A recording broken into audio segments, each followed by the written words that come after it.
एक बी चेंडू नाही.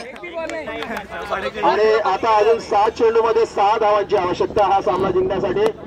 6 चेंडू 6 धावा. पुन्हा एकदा ओरपीस बंद चेंडू आणि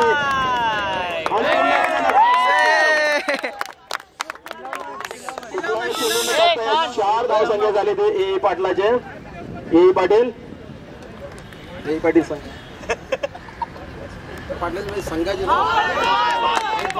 आणि आता मात्र सूरज यांच्या अतिशय सुंदर गोलंदाजीचा अचूक टप्पा त्यांनी ठेवला आहे आणि विकास मात्र त्या टप्प्याला चकले आणि पहिलाच निर्धाव चेंडू गेलाय.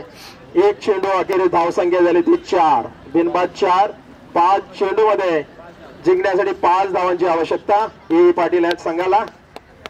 पुन्हा एकदा Suraj right arm over the wicket मारा करतोय विकास साठी. विकास सज्ज सूरज साठी. आता मात्र आखुटामध्ये चेंडू